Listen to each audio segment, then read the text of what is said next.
केरल देश में एक राजा थे, बड़े प्रतापी राजा, और उन प्रतापी राजा के यहां एक पुत्र ने जन्म लिया जिनका नाम उन्होंने रखा चंद्रहास। धीरे धीरे बालक जब 3 वर्ष का हो गया, बहुत सावधानी से सुनिएगा सब लोग, बालक जब 3 वर्ष का हो गया तब केरल देश में एक शत्रु राजा ने चढ़ाई की, और ऐसी चढ़ाई की कि पूरे केरल देश को अपने वश में कर लिया। अनंत संख्या लेकर के सैनिकों की आया, पूरे केरल देश पर आक्रमण कर दिया। उस आक्रमण में राजा मारे गए, सैनिक मारे गए। अब धीरे धीरे स्थिति की सेना ने भीतर देश में प्रवेश करके वहां की औरतों को, बच्चों को भी मारना प्रारंभ किया। जो क्रूर राजा जिसने आक्रमण किया था उसको पता चला, बोले कि राजा मर गया, रानी मर गई, पूरा परिवार मर गया, एक इनका 3 वर्ष का बालक है वो अंदर भवन में है, उसको मार दो तो आपकी विजय हो गई इस देश पर। जैसे ही उस राजा ने अंदर प्रवेश करना प्रारंभ किया तो एक धाई मां, जो बालकों की आजकल कह दें तो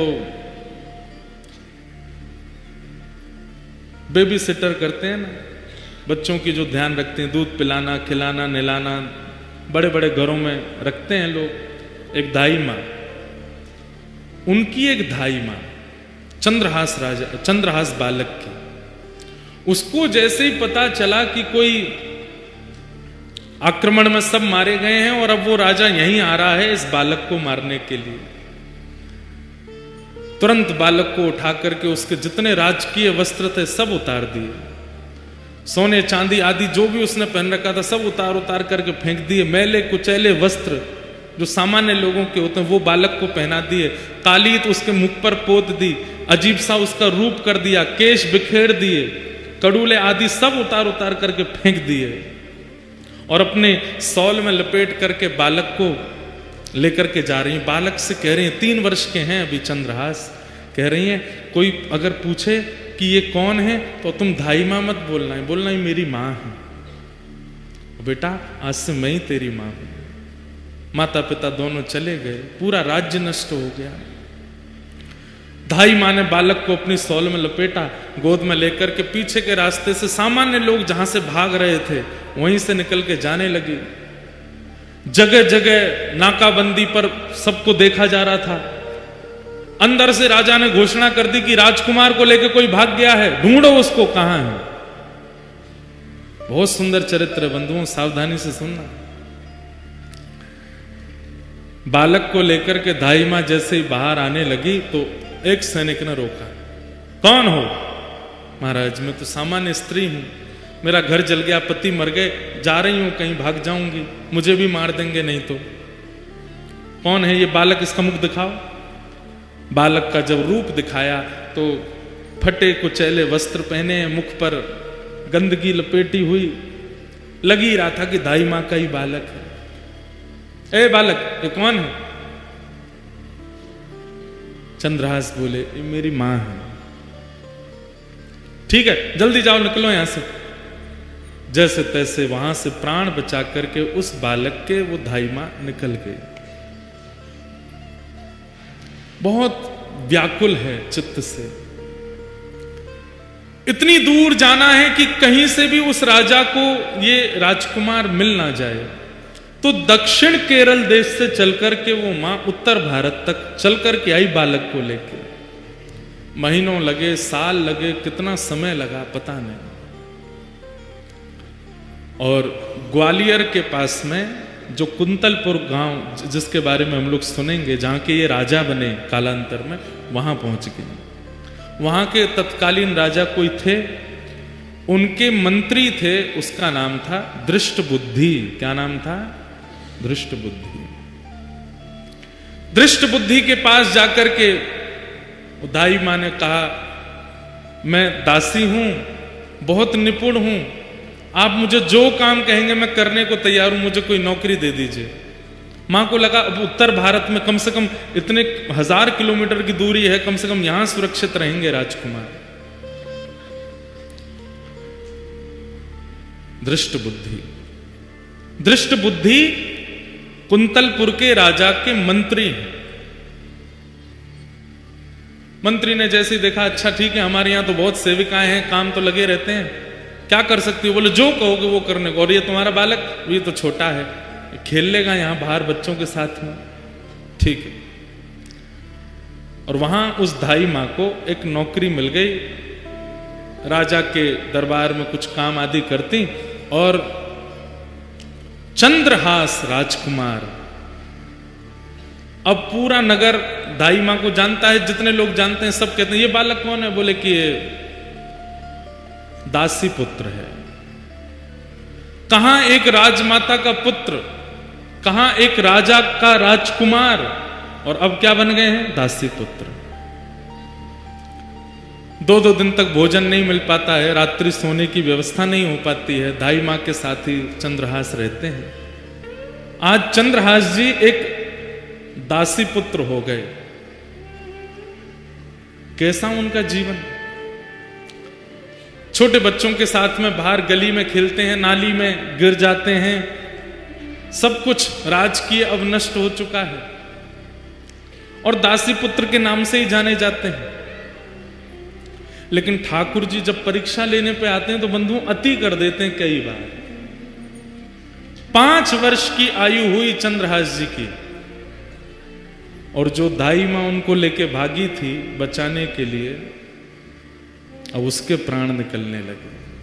कोई नहीं है अब चंद्रहास जी का इस दुनिया में, माता पिता परिवार सब मारा जा चुका है, एक दाई मां है बस। और अनजान नगर सब दासी पुत्र समझते हैं इनको। चंद्रहास जी गए अपनी मां के पास, दाई मां के पास, तो देखा बिस्तर पर पड़ी, बुखार चढ़ रहा है, सिर दबाने लगे। मां आपको क्या हुआ? चंद्रहास का हाथ पकड़ लिया, बालक अब मैं जाने वाली हूं, आप जा रही हो, मैं किसके पास जाऊंगा फिर? मेरा कौन है यहां पे? माता पिता जा चुके हैं, आप मुझे यहां ले आई, मैं आपको ही मां मानता हूं, यहां सब लोग मुझे जानते नहीं है, मुझे कोई पूछता भी नहीं, आप भोजन कराती हैं तो मैं खाता हूं, आप मुझे नहलाती हैं तो मैं नहा लेता हूं, मैं किसके पास रहूंगा अब? सुनो चंद्रहास, इधर आओ, आज के बाद कोई पूछे तुम्हारी मां कौन है तो कहना कृष्ण मेरी मां है। कोई पूछे तुम्हारे पिता कौन है तो कहना कृष्ण मेरे पिता है। कोई पूछे कि तुम्हारा आश्रय कहां है तो श्री कृष्ण के चरणार बिंदों को ही अपना आश्रय बताना। कोई पूछे तुम्हारा सर्वस्व कौन है तो कृष्ण ही तुम्हारे सर्वस्व है। बोलो चंद्रहास तुम्हारी मां कौन है? चंद्रहास रोते हुए बोलते हैं कृष्ण मेरी मां है। जानते भी नहीं है कृष्ण है कौन, बस मां समझा रही है। कौन है तुम्हारी मां? कृष्ण मेरी मां। तुम्हारे पिता कौन है? कृष्ण मेरे पिता है। तुम्हारे सर्वस्व कौन है? कृष्ण मेरे सर्वस्व। और यही कृष्ण मेरे सर्वस्व, कृष्ण मेरे सर्वस्व कहते कहते कहते धाई मां ने भी प्राण त्याग दिए। अकेले रह गए हैं चंद्रहास पूरी दुनिया में, अब कोई नहीं है उनके पास। नारद जी कथा सुना रहे हैं और सामने बैठ के कृष्ण अर्जुन दोनों रो रहे हैं चंद्रहास जी का चरित्र। चली गई मां, किसी के घर में किराए पर या कैसे भी रहती थी, उन घर वालों ने अब चंद्रहास जी को घर से निकाल दिया। मां तो थी, काम करके कुछ देती थी, अब तू अकेला क्या करेगा यहां पर, निकल जा। छोटे से 5 वर्ष के चंद्रहास निकल गए घर से। कभी किसी वृक्ष के नीचे सो जाते हैं, कभी किसी तालाब के पास पहुंच करके वहां जल पी लेते हैं। नगर में ही रहते हैं, किसी ने नगर से नहीं निकाला, पर अपने घर कोई नहीं बुलाता उनको। जो बच्चे खेलने आते थे वो भी अब दूर दूर रहने लगे, बस एक ही बात रटते रहते हैं, कृष्ण मेरी मां है, कृष्ण मेरे पिता हैं, कृष्ण मेरे सर्वस्व हैं। कृष्ण मेरी माँ है, कृष्ण मेरे पिता हैं, कृष्ण मेरे सर्वस्व। कभी कोई साधु महात्मा मिल जाते, अरे बालक अकेले कहां घूम रहे हो, छोटी अवस्था, माँ कहां है तुम्हारी? कृष्ण मेरी माँ है। अरे पिता कहां है तुम्हारा? कृष्ण मेरे पिता हैं। घर कहां है तुम्हारा? ठाकुर जी के, कृष्ण के चरण ही मेरे घर है। संत जन देख करके सुन के बड़े खुश होते, हृदय से लगाते, फल आदि दे देते। तो चंद्रहास जी खूब प्रेम से पाते। 5 दिन हो गए, प्रसाद नहीं मिला, खा लेते। ऐसी स्थिति चंद्रहास जी की रहती है। कुछ गांव के बच्चे उनको मित्र तो मानते थे, पर दूर से ही उनके साथ में देख करके बस दूर ही रहते थे, माता पिता जाने नहीं देते थे। एक दिन चंद्रहास बैठे, कुछ बालक छुप करके आ गए उनके पास। बोले चंद्रहास हमारे साथ कुछ खेलो ना। बोले कौन सा खेल खेलोगे? बोले तुम बताओ, वही खेलेंगे। बोले बाकी खेल तो मुझे नहीं आते, कीर्तन रूपी खेल आता है। बोले कीर्तन रूपी खेल ही खेलो। बोले इसमें क्या करना पड़ता? बोले एक गाएगा, बाकी सब उसके पीछे गाएंगे। जीतेगा हारेगा कौन? बोले सब जीतेंगे, हारेगा कोई भी नहीं। कीर्तन रूपी खेल में कोई नहीं हारता, सब जीतते हैं। चंद्रहास जी अपने भुजा उठा करके चारों तरफ बालकों को बैठा करके कीर्तन करते हैं। सारे बालक चंद्रहास जी के पीछे पीछे गाते हैं। ऐसा मधुर संकीर्तन हुआ। गांव के लोग देखने लगे, अपने अपने बच्चों को भगा करके ले गए वहां से। मना किया था ना इसके पास मत आना, अभागा है, पता नहीं कहां से आया। इसकी मां का भी कोई परिचय नहीं, 2-3 वर्ष यहां रही, दासी बनकर के मर गई वो भी, अब इसके पास कोई नहीं आएगा। दूर रहते थे सब। चंद्रहास जी एक पेड़ के नीचे बैठ करके केवल चिंतन कर रहे हैं, कृष्ण मेरी माँ है, कृष्ण मेरे पिता हैं, कृष्ण मेरे सर्वस्व हैं। चंद्रहास जी के जीवन में अब कोई नहीं है, सब छोड़ करके चले गए। माँ चली गई, पिताजी चले गए, राज्य छूट गया। और अब धाई माँ जिसने पाल पोस के बड़ा किया, 5 वर्ष के चंद्रहास जी को, वो भी छोड़ के चली गई। सब दूर रहने लगे। चंद्रहास जी अब अपना मन कैसे लगावे? 5 वर्ष का बालक वृक्ष के नीचे बैठते हैं और वहीं बैठकर के केवल ठाकुर जी का कीर्तन करते हैं, ठाकुर जी को याद करते हैं। कृष्ण माँ हैं, कृष्ण पिता हैं, कृष्ण ही मेरे सर्वस्व हैं। बैठे थे चंद्रहास जी, ध्यान लगाकर के नेत्रों से अश्रुपात हो रहा था। तभी आकाश मार्ग से नारद जी जा रहे थे। नारद जी महाराज आकाश से देखते हुए जा रहे थे। हरिदास वर्य हैं नारद जी, हरिदासों में श्रेष्ठ। नारद जी ने जैसे देखा चंद्रहास बालक को, देव तुल्य हैं, तुरंत नेत्र बंद कर दे। पूरा चंद्रहास जी का चरित्र आ गया उनके चित्त में। अरे इसके तो माताजी मर गई, पिताजी चले गए, राज्य छूट गया, सब कुछ छूट गया, अब धाई माँ भी चली गई, और अब ये बैठ के ठाकुर जी का चिंतन। ठाकुर जी को जानता नहीं है, केवल धाई माँ कह गई कृष्ण ही तुम्हारे पिता माँ है, उनके पास जाओ। उनका चिंतन कर रहा। नारद जी प्रकट हो गए सामने। चंद्रहास जी को बढ़िया सुगंधी सी आई तो नेत्र खोल करके देखा। आहा, सुंदर वीणा हाथ में लिए, देव दत्ताम मिमाम वीणाम स्वरत ब्रह्म विभूषिताम मूर्छयित्वा हरि कथाम गायमानश्चराम्य हम। नारद जी सामने खड़े हैं। चंद्रहास जी बोले, हे ऋषिवर, मैंने अनेक संत ऋषियों के दर्शन किए, पर आप जैसा तेज और आप जैसी उपस्थिति से जो मेरे चित्त में प्रसन्नता, ऐसा मुझे पहले कभी नहीं हुआ। आप कौन हो? नारद जी बोले, मैं नारद हूं। ये नारद कौन है? चंद्रहास जी को क्या पता, कथा आदि तो कभी सुनी नहीं। नारद जी बड़े प्रसन्न बोले, नारद चंद्रहास, मैं परम भक्त हूं ठाकुर जी का, ठाकुर जी मुझसे बहुत प्रेम करते हैं। कौन ठाकुर जी? बोले श्री कृष्ण। श्री कृष्ण नाम सुनते ही चंद्रहास जी तो व्याकुल हो गए। मेरी मां कृष्ण, मेरे पिता कृष्ण, मेरे सर्वस्व, और जो धाई मां बोल के गई वही कृष्ण। बोले हाँ, मैं उनको बहुत प्रिय हूं, उन्होंने मुझे भेजा है तुमसे मिलने के लिए। चंद्रहास जी रोने लगे, मेरे सब छोड़ के मुझे चले गए, धाई मां बोल के गई कृष्ण ही मेरे सर्वस्व हैं, वो मुझे कैसे मिलेंगे? कृपा करके मुझे बताओ ना।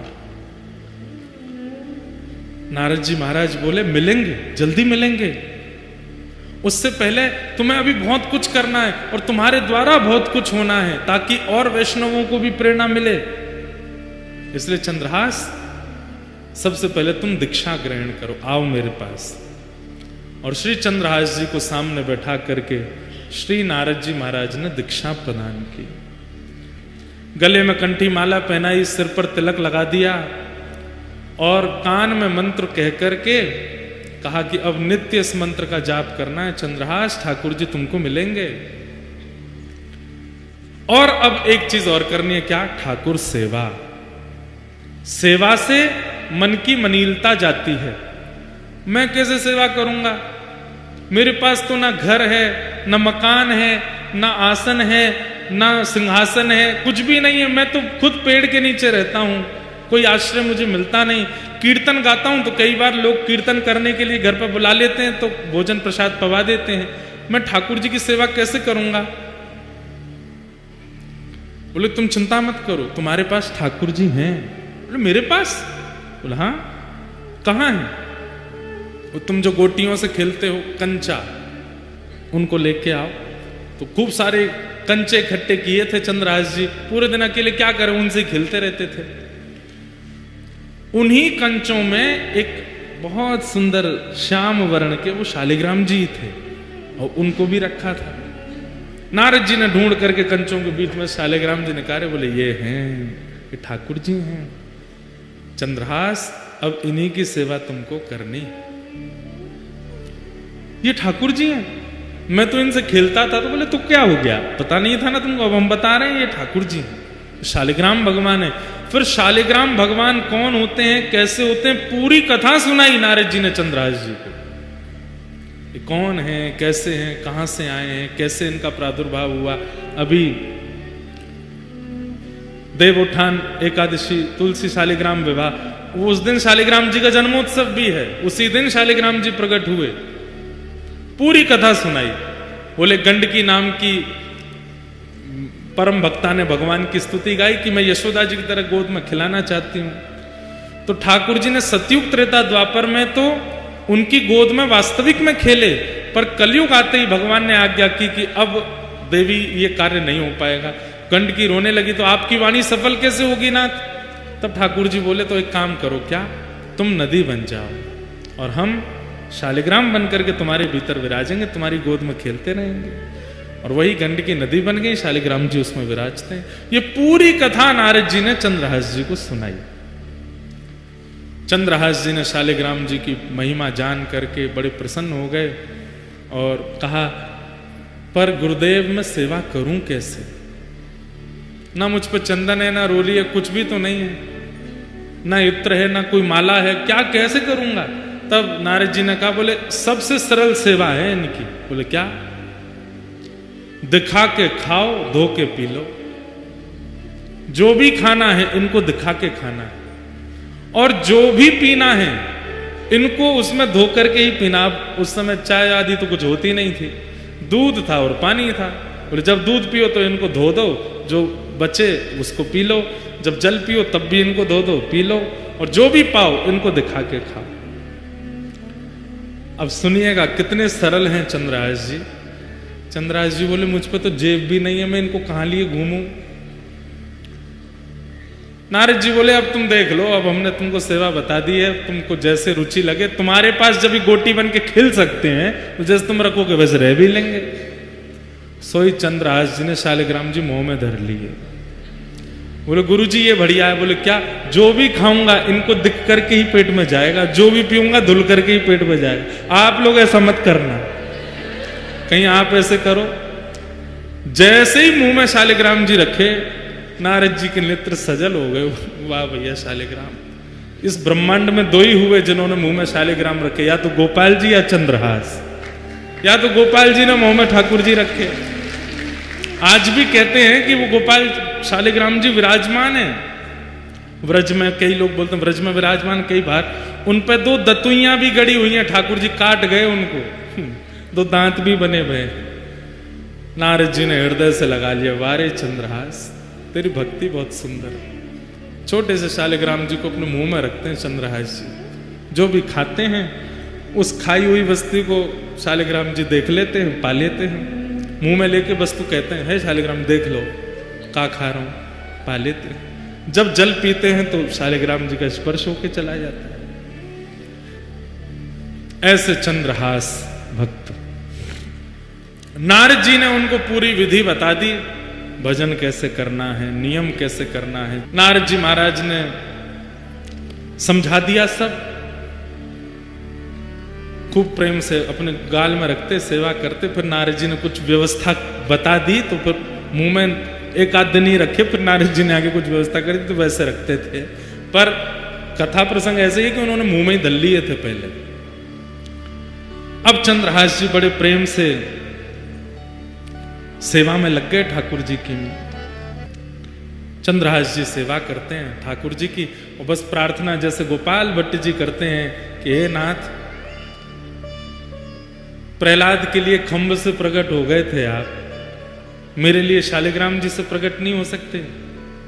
और नित्य प्रार्थना करते हैं कि जैसे आप सबके लिए प्रकट भय नाथ, मेरे लिए कब प्रकट हो गए।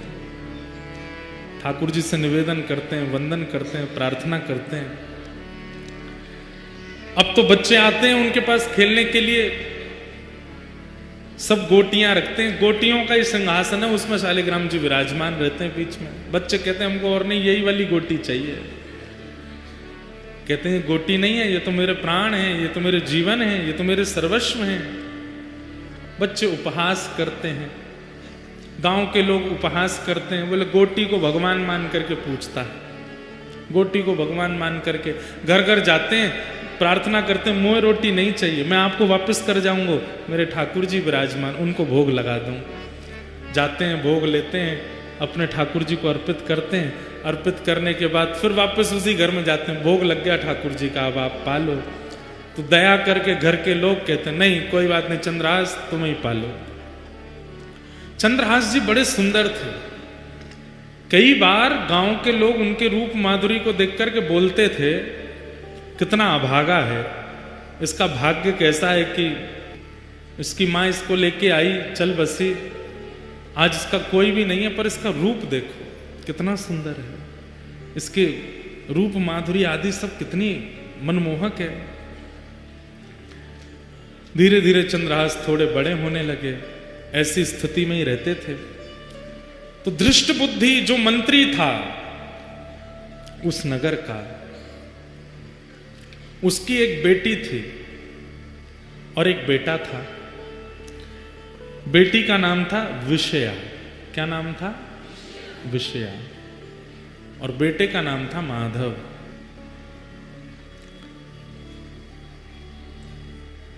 एक बार गालव ऋषि, जिनकी वजह से ग्वालियर नाम पड़ा स्थान का, उन गालव ऋषि का आगमन उस नगर में हुआ, कुंतलपुर में। सब लोग सावधानी से सुनो, इधर देखो। गालव ऋषि का आगमन हुआ तो मंत्री जी ने उनका खूब स्वागत सत्कार आदि किया, और सत्कार करने के बाद कहा, भगवान पुत्र की मुझे चिंता नहीं है, पुत्र तो मेरा माधव बन जाएगा कुछ ना कुछ, पर मेरी बेटी बहुत सुंदर है, बहुत गुणवान है, इतने अच्छे अच्छे गुण किसी पुत्री को प्राप्त नहीं होते जैसे मेरी पुत्री में। आप कृपा करके इसकी जन्म कुंडली या इसकी हस्तरेखा देख करके बताओ इसका भविष्य कैसा होगा।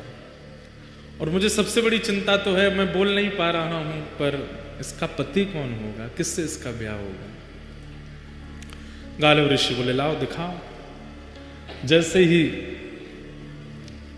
विषया का हाथ देखा, हाथ देख करके उसकी पूरी कुंडली आदि सब बना करके गालव ऋषि बोले, धृष्ट बुद्धि, तुम्हारी पुत्री को परम सुंदर पति प्राप्त होगा, बहुत सुंदर। उसको देख करके सब न्योछावर हो जाएंगे, इतना सुंदर स्वरूप उसका होगा, ठाकुर जी जैसा स्वरूप होगा। सुन करके पूरा नगर प्रसन्न हो गया, सब घर के लोग प्रसन्न हो गए, आनंदित हो गए, वाह सुंदर वर मिलेगा। तो धृष्ट बुद्धि गालव ऋषि से कह रहे हैं मेरी पुत्री की कुंडली देख के बताओ कैसा वर मिलेगा। तो बोले बहुत सुंदर होगा, रूप बहुत सुंदर होगा उसका। अच्छा, गुण? गुण इतना सरल, इतना सहज, इतना योग्य, इतना विशेष, इतना अद्भुत कि कोई भी उसके पास बैठेगा, उससे वार्ता अगर कर लेगा तो उसमें एक वशीकरण जैसा होगा, उसी का हो जाएगा, उसके भाव में मोहित हो जाएगा, ऐसा पति होगा। कार्य आदि क्या करेगा? बोले कार्य, बोले एक दिन वो बालक कुंतलपुर का राजा बनेगा। ये सुनकर के तो दृष्ट बुद्धि नाचने लगा, वाह वाह वाह, मैं मंत्री हूं, मेरी कन्या राजा को ब्याहेगी। ब्याह के बाद राजा बनेगा, ब्याह से पहले नहीं। बोले कभी बन तो जाएगा ना राजा? बोले हाँ राजा बनेगा, राजा से ही ब्याह होगा। बोले अच्छा, और बताइए और बताइए। गुण गुण बताते गए। बोले गालव ऋषि बोले सब गुण ही गुण हो ऐसा नहीं होता, कुछ अवगुण भी होते हैं। बोले अवगुण बताओ। बोले अवगुण ये, तुमसे उसका मेल नहीं खाएगा, तुम्हारी बेटी से बढ़िया चलेगी उसकी, पर तुम्हारी और तुम्हारे जमाई की बिल्कुल नहीं बनेगी। ये सुन करके अब वो दृष्ट बुद्धि सोचने लगा ये कैसे हो सकता है, मैं मंत्री हूं इस राज्य का, यहां का भावी राजा, उससे मेरी नहीं बनेगी। बोले हां तुम्हारी नहीं बनेगी, और जब तुम्हारी बेटी का ब्याह होगा तो तुम सबसे बड़ी बीच में रुकावट बनोगे। जब गुणों को सुनता है और अब जब अवगुणों को सुनना है तो मेल ही नहीं हो रहा है। बोले जो गुण आपने बताए उसमें मैं रुकावट कैसे बन सकता हूं? सुंदर है, गुणवान है, वशीकरण उसके अंदर होगा, और आप बोल रहे हैं उसमें भक्ति भी होगी। बोले भक्ति की चरम स्थिति, सामान्य नहीं, चरम भक्त होगा भगवान का। बोले ठीक है भक्ति चरम होगी, लेकिन राजा भी तो बनेगा वो कालांतर में, सब होगा, तो फिर मैं बीच में कैसे आ सकता हूं? बोले ये तो समय बताएगा, तुम बीच में कैसे आओगे, तुम्हारी उससे नहीं बनेगी, और तुम हर प्रयास करोगे उसको रोकने का, अपनी पुत्री का होने से। बेटी तो वहीं बैठी बैठी पिता को देखने लगी, पिताजी आप ऐसा मेरे साथ नहीं करोगे ना? बोले बेटी मैं क्यों करूंगा, अब ये बता रहे हैं वो तो सुनना पड़ेगा। ठीक है, सब बातें बताई। सब बातें बताने के बाद गालव ऋषि ने प्रसाद आदि पाया। बोले चिंता मत करो, बहुत अच्छा भविष्य होगा तुम्हारी बेटिया का, तुम बिल्कुल निश्चिंत रहना। ठीक है, थोड़ी चिंता में तो आ गया दृष्ट बुद्धि। जैसे ही गालव ऋषि जाने लगे तो सब लोग जाते हैं बाहर तक छोड़ने के लिए। उसी समय बाहर नगर के बालक, जिनके परिवार इतने बड़े नहीं है, छोटे छोटे घरों के बालक, वो सब खेल रहे थे चंद्रहास जी के साथ में। गालव ऋषि जैसे ही बाहर निकले तो उनकी तो दृष्टि ऐसी थी, वो जिसका मुख देख लें उसका भविष्य पता चल जाता था। चंद्रहास जी जैसे ही बाहर आए, बाहर आते ही उनकी दृष्टि ऐसे घुमाई नगर के ऊपर, वहां वो बालक खेल रहे थे, बीच में चंद्रहास जी का तो आकर्षण था ही रूप में। चंद्रहास जी को जैसे देखा, ओहो कुंतलपुर का भविष्य तो मेरे सामने खड़ा है। दृष्ट बुद्धि आया, कौन भविष्य मतलब? हे भगवान आप क्या कह रहे हैं? बोले वो बालक कौन है? वो बालकों के साथ जो खेल रहा है, जिसका स्वरूप बुद्धि इतनी सुंदर नहीं है, इतनी सुंदर है पर वस्त्रादि इतने शोभायमान नहीं, वो कौन है? दृष्ट बुद्धि बोला पता नहीं कौन है। अब ये 3 वर्ष के थे जब दृष्ट बुद्धि ने घर से निकाल दिया इनकी मां के मरने के बाद। बोले महाराज मुझे क्या पता, यहां तो बहुत बालक है, होगा किसी का बालक, ऐसे ही डोल रहा है, आज वैसे तो पता चलता है कोई दासी का आदि का पुत्र होगा।